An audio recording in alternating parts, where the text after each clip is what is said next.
സാന്ത്വനയിലേക്ക് വരാം. ഇപ്പോൾ Vamanapuram MLA DK Murali media വണിനൊപ്പം ടെലിഫോൺ ലൈനിൽ ചെയ്യുകയാണ്. ശ്രീ DK മുരളി, നമ്മളേവരും ഞെട്ടിത്തെരിച്ചിരിക്കുകയാണ് ഈ അരുംകൊലയുടെ വാർത്തകൾ കേട്ട. എന്തിനു വേണ്ടി, എന്തായിരുന്നു പ്രതി അഫാന്റെ മോട്ടീവ് എന്നത് സംബന്ധിച്ചൊക്കെയാണ് ഏവരും ഇപ്പോൾ ചർച്ച ചെയ്യുന്നത്. അത് പോലീസ് അന്വേഷിച്ചു വരികയും ചെയ്യുന്നുണ്ട്. പക്ഷേ പൊതുവെ ഈ കുടുംബത്തിന്, ഈ അഫാന്റെ കുടുംബവുമായി ബന്ധപ്പെട്ട എന്തെങ്കിലും പ്രശ്നങ്ങൾ, വലിയ രീതിയിലുള്ള സാമ്പത്തിക ബാധ്യതയൊക്കെ നിലനിന്നിരുന്നു എന്നാണോ താങ്കൾക്കും ലഭ്യമായിരിക്കുന്ന വിവരം? ഇന്നലെ രാത്രി അഫാന്റെ ഈ പാങ്ങോട് മരണപ്പെട്ട പ്രായമുള്ള സ്ത്രീ ഉണ്ടല്ലോ, റഹീമിന്റെ ഉമ്മ, അതായത് ഇയാൾ ഈ പ്രതിയുടെ വാപ്പയുടെ ഉമ്മ, വല്യുമ്മ, അതെ, വല്യുമ്മ, അവരുടെ ബന്ധുക്കൾ എന്നെ കാണാൻ വന്നിരുന്നു. ഇതിന്റെ ഇന്നത്തെ സംസ്കാരം സംബന്ധിച്ചൊക്കെ ചർച്ച ചെയ്യാൻ വന്നതാണ്. ആ സമയത്ത് ഗൾഫിൽ നിന്ന്, വിദേശത്ത് നിന്ന് റഹീമുമായിട്ട് സംസാരിക്കാനും എനിക്ക് കഴിഞ്ഞു. റഹീമായിട്ട് ഞാൻ സംസാരിച്ചു. അപ്പൊ സാമ്പത്തിക പ്രതിസന്ധി ഉണ്ടെന്നുള്ളത് ശരിയാണ്. അയാൾക്ക് അവിടെ ട്രാവൽ ബാനൊക്കെ ഉണ്ട്, ഇനിയിപ്പോ വരാൻ പറ്റാത്ത അവസ്ഥയും അവിടെ ചില പ്രതിസന്ധികളൊക്കെ ഉണ്ട്. പക്ഷെ അതിന്റെ ഒന്നും പേരിൽ ഈ മകൻ അത് ചെയ്യേണ്ട ഒരാവശ്യം ഉണ്ടായിരുന്നില്ല എന്നുള്ള വിവരമാണ് അയാളും പങ്കുവച്ചത്. പിന്നെ മറ്റു തരത്തിൽ ഈ ബാധ്യതകളൊന്നും തീർക്കേണ്ട ഉത്തരവാദിത്വം മകനെ ഏൽപ്പിച്ചിട്ടുമില്ല എന്നാണ് റഹീം പറഞ്ഞത്. ഇങ്ങനൊരു മാനസികാവസ്ഥയിലേക്ക് എത്തിയതിനെ സംബന്ധിച്ച് ഒരു ഊഹവുമില്ല. വീട്ടിൽ ഉമ്മയുമായിട്ട് ചില ബഹളങ്ങളൊക്കെ നടത്താറുണ്ട് എന്നാണ് മനസ്സിലാക്കാൻ പറ്റുന്നത് ഇയാള്. പക്ഷെ അയൽവാസികൾക്കൊന്നും ഒരു ശല്യമോ അവരുടെ ശ്രദ്ധയിൽപ്പെടുന്ന തരത്തിലുള്ള ബഹളങ്ങളോ ഒന്നും നടത്തിയിട്ടുമില്ല, നടക്കാറുമില്ല. പിന്നെ എങ്ങനെയാണ് ഇങ്ങനൊരു മാനസികാവസ്ഥയിലേക്ക് ചെറുപ്പക്കാരൻ 21 വയസ്സുള്ള ഒരാളെ എത്തുന്നത് എന്ന് എത്ര ആലോചിച്ചിട്ട് മനസ്സിലാകുന്നില്ല.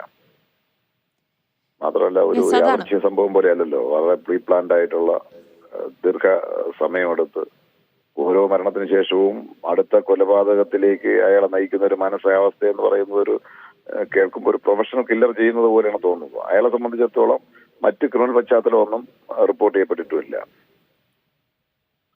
പ്രതി അഫാൻ ഇനി ലഹരിക്കടിമയായിരുന്നു എന്ന തരത്തിലുള്ള എന്തെങ്കിലും വിവരങ്ങൾ കൂടി ബന്ധുക്കളിൽ നിന്നൊക്കെ മദ്യപിക്കുന്ന കൂട്ടുകാരിൽ നിന്നൊക്കെ അവിടുത്തെ ഇന്നലെയൊക്കെ വാർത്തകൾ കിട്ടുന്നുണ്ടായി. മദ്യപിക്കുന്ന സ്വഭാവം ഉണ്ടായിരുന്നു എന്ന് കേൾക്കുന്നുണ്ട്.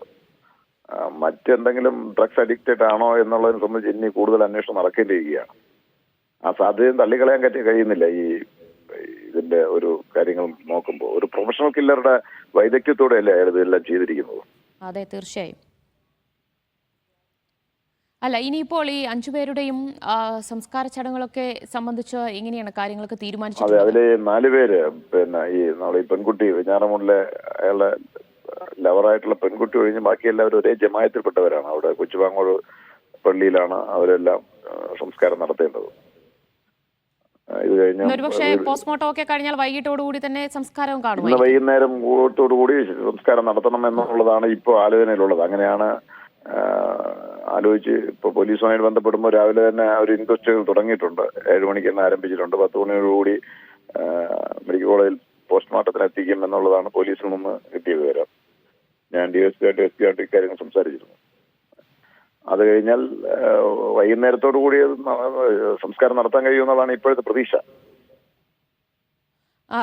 അഫാന്റെ പിതാവിന് നാട്ടിലെത്താൻ കഴിയാത്ത സ്ഥിതി തന്നെയാണ്. നാട്ടിലെത്താൻ കഴിയുന്ന അവസ്ഥയല്ല. അവിടെ മലയാളി അസോസിയേഷനുകളൊക്കെ ചില ബന്ധപ്പെടൽ നടത്തുന്നുണ്ട് എന്ന് കേൾക്കുന്നുണ്ട്. പക്ഷേ എങ്കിലും ട്രാവൽ ബാനൊക്കെ നീക്കി ഏതായാലും ഇന്നെത്താൻ കഴിയുമെന്ന് എനിക്ക് തോന്നുന്നില്ല. ശരി, എന്തായാലും അഫാനും ചികിത്സയിലാണ് ഉള്ളത്, മെഡിക്കൽ കോളേജിലാണ് ഉള്ളത്. ഇന്ന് ഒരുപക്ഷെ അറസ്റ്റ് രേഖപ്പെടുത്തിയേക്കുമെന്നൊക്കെ പറയുന്നു. ഈ പോലീസിൽ നിന്ന് എന്തെങ്കിലും വിവരങ്ങളുണ്ടോ? പ്രതി പറഞ്ഞേക്കുന്ന മൊഴിയൊക്കെ പൂർണ്ണമായും പോലീസ് വിശ്വാസത്തിലെടുത്തിട്ടുണ്ടോ? മജിസ്ട്രേറ്റിൽ നിന്നും നല്ല മൊഴി രേഖപ്പെടുത്തിയിട്ടുണ്ട്. പോലീസിന്റെ കൂടുതൽ സംശയങ്ങളുണ്ട്. ഇതിന്റെ മോട്ടീവിനെ സംബന്ധിച്ചൊരു കൺക്ലൂഷനൊന്നും പോലീസ് ഇത് എത്തിയിട്ടില്ല. ഇയാൾ പറഞ്ഞ വിവരങ്ങൾ വെച്ച് വിശദമായ അന്വേഷണത്തിലേക്ക് പോകുമെന്നുള്ളതാണ് SP എന്നോട് പറഞ്ഞത്. എല്ലാ ആസ്പെക്ട്സും അന്വേഷിക്കും എന്നാണ് കിട്ടിയ വിവരം. തീർച്ചയായിട്ടും അവർ അതിന്റെ ഇന്നു മുതൽ തന്നെ അത് ആരംഭിക്കും എന്ന് മനസ്സിലാകുന്നുണ്ട്. ശരി, നന്ദി. ഡി കെ മുരളി MLA ആണ് ഇപ്പോൾ മീഡിയ വണിനൊപ്പം കാര്യങ്ങൾ പങ്കുവച്ചത്. അദ്ദേഹം പിതാവുമായിട്ടും അതുപോലെ തന്നെ മറ്റ് ബന്ധുക്കളുമൊക്കെയായി സംസാരിച്ചിരുന്നു. വലിയ രീതിയിലുള്ള സാമ്പത്തിക ബാധ്യത അഫാന്റെ മുകളിൽ വന്നിട്ടില്ല. സാമ്പത്തിക പ്രശ്നങ്ങൾ ഉണ്ടായിരുന്നു കുടുംബത്തിന്.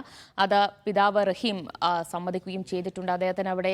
അദ്ദേഹം വിദേശ രാജ്യത്താണുള്ളത്. അവിടെ ട്രാവൽ ബാൻ അടക്കം നിലനിൽക്കുന്നുണ്ട്. പക്ഷേ അതിൻ്റെ ഒന്നും ബാധ്യത അഫാന്റെ മുകളിലേക്ക് വരാനുള്ള ഒരു സാധ്യതയുമില്ല. അത്തരം പ്രശ്നങ്ങൾ ഇതുവരെയും ഉണ്ടായിട്ടില്ല എന്ന് പറയുന്നു. ഇനി മറ്റെന്തെങ്കിലും കാരണങ്ങളുണ്ടോ, ലഹരി കടിമയായിരുന്നോ എന്നതിലൊക്കെ ഇനി പോലീസ് അന്വേഷണത്തിലെ വ്യക്തമാകാൻ കഴിയുകയുള്ളൂ. ഇന്ന് തന്നെ പോസ്റ്റ്മോർട്ടം ഒക്കെ കഴിഞ്ഞാൽ വൈകിട്ടോടുകൂടി തന്നെ 5 പേരുടെയും സംസ്കാര ചടങ്ങുകൾ നടക്കും എന്നാണ് Vamanapuram MLA DK Murali media വണിനോട് കാര്യങ്ങൾ വിശദീകരിച്ചു തന്നത്.